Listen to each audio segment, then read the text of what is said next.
Assalamualaikum warahmatullahi wabarakatuh.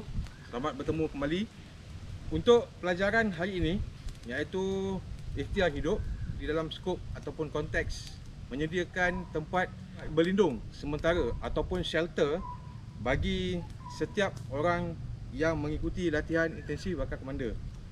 Tujuan latihan ini diperkenalkan kepada para pelatih adalah pertama, untuk membiasakan para pelatih menghadapi ataupun berhadapan dengan situasi yang tidak terjangka semasa ataupun kita sedang menjalani latihan pada peringkat hutan. Shelter adalah amat penting dari segi perlindungan kepada para pelatih, kemudian memberi perlindungan daripada cuaca dan juga memberi perlindungan daripada ancaman sama ada binatang maupun ancaman-ancaman yang lain. Jenis yang kita akan fokuskan pada hari ini adalah yang pertama, jenis A-frame. Kemudian yang kedua, mata busur ataupun arrow type. Kemudian yang ketiga, kita akan hasilkan ataupun bentuk envelope ataupun lean-to. Okey, keempat-empat jenis ini dia bergantung kepada situasi dan juga keadaan. Baik, antara bahan yang kita perlukan, yang pertama kita perlu ada paracord. Okey, paracord ni kebiasaannya kita akan set up lah pada awal-awal sebelum mengikuti latihan ataupun sebagai persiapan kita menjalani latihan ataupun ekspedisi. Kita akan menyediakan panjang paracord iaitu sehingga 4 ke 5 meter.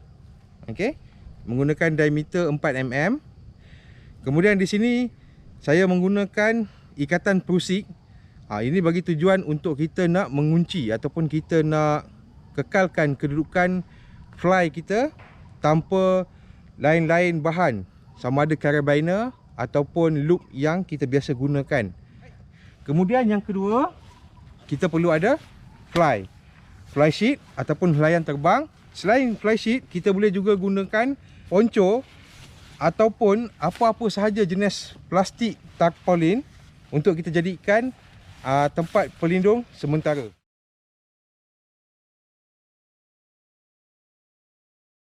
Pada awal ikatan ni kita akan menggunakan bowline. Nanti saya akan tunjuk cara macam mana untuk kita prepare bowline. Kemudian akan melingkari pada bahagian batang pokok mengikut paras dada.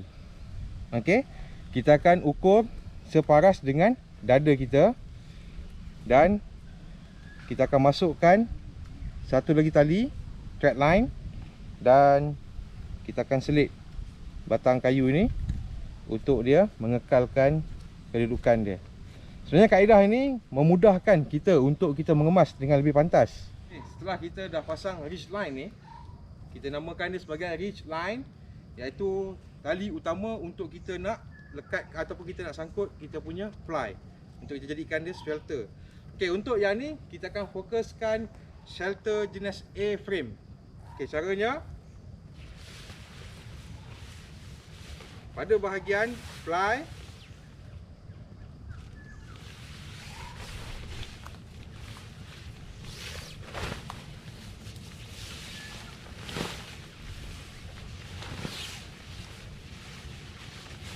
kita akan letakkan bahagi sama dua.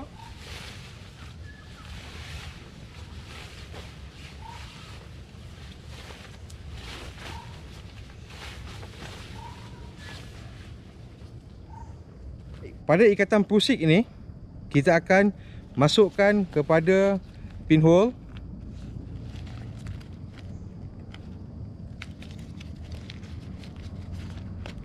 dan kita akan selitkan dengan sebatang kayu, ranting pokok ni, dan kita akan setkan pada kedudukan yang kita mahukan.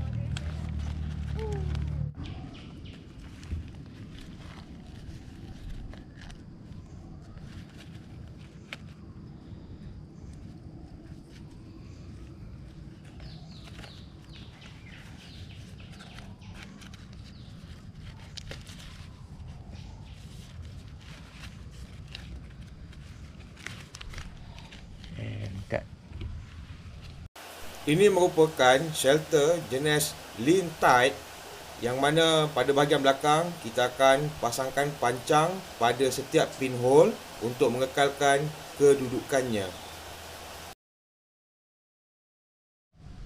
Okey, setelah kita dah set upkan untuk A-frame, pada sebelah bahagian belakang kita akan pasak pada permukaan bumi dengan menggunakan spike ataupun kita punya pancang, dan begitu juga pada bahagian hadapan.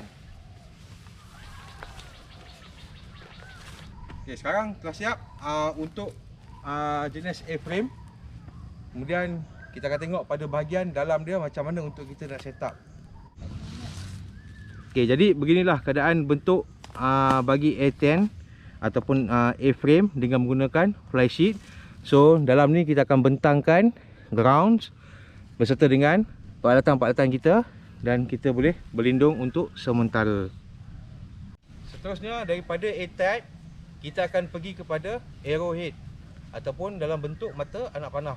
So tadi kita paras dua-dua kiri dan kanan pada paras dada.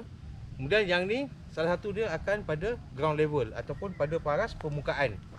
Okey, untuk memudahkan, sekiranya tuan-tuan dan perempuan berada di kawasan yang mempunyai akar yang berselirat di atas lantai muka bumi, boleh jadikan dia sebagai permanent anchor. Okey, ataupun anchor yang kita boleh tetap kita boleh ikat pada bahagian kemah. Okey, untuk kali ini saya menggunakan akar pokok untuk jadikan sebagai spike pada bahagian paracord saya. Okey, seterusnya untuk jenis arrowhead, di mana pada satu bahagian kita tinggikan, kemudian satu lagi bahagian dia akan rendah. Kebiasaannya untuk arrowhead ni kita gunakan di kawasan-kawasan yang mempunyai kadar peratusan angin yang sangat tinggi ataupun kelembapan yang sangat tinggi, dan juga boleh menyebabkan seseorang itu dalam keadaan sejuk yang melampau. Jadi konsep arrowhead inilah yang paling sesuai untuk digunakan. Okey, setelah kita sediakan pada penghujung kiri dan kanan kemah ataupun penghujung kiri dan kanan flysheet ni, yang terbang, kita boleh jadikan dia sebagai lantai. Alright, so ini adalah contoh untuk arrowhead, di mana kita boleh masuk pada bahagian kaki dahulu di sebelah belakang beserta dengan back. Jadi kepala akan berada di sebelah hadapan. Yang seterusnya, ini adalah pattern windshield wedge ataupun sebagai penampan untuk tiupan angin.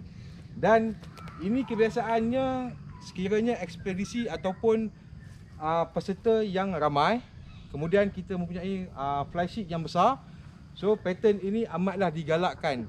Alright.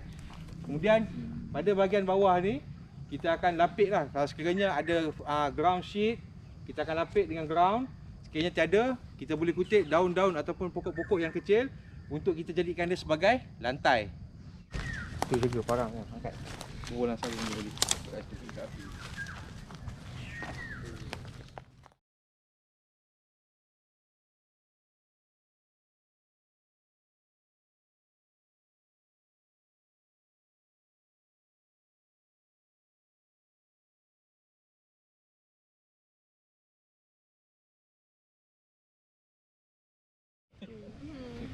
Okay, dah siap semua, kita kemas. Kita akan balik dan jumpa besok. Berapa tu? Ha? Berapa tu? Esok ni kita akan bagi tahulah. Pagi ke petang? Ya. Jangka dalam buat pagi sikit, pegang, tarik. Nak kau nak buat apa? Nak cabut ke apa? Nak cabut ni. Longgarkan rasa macam.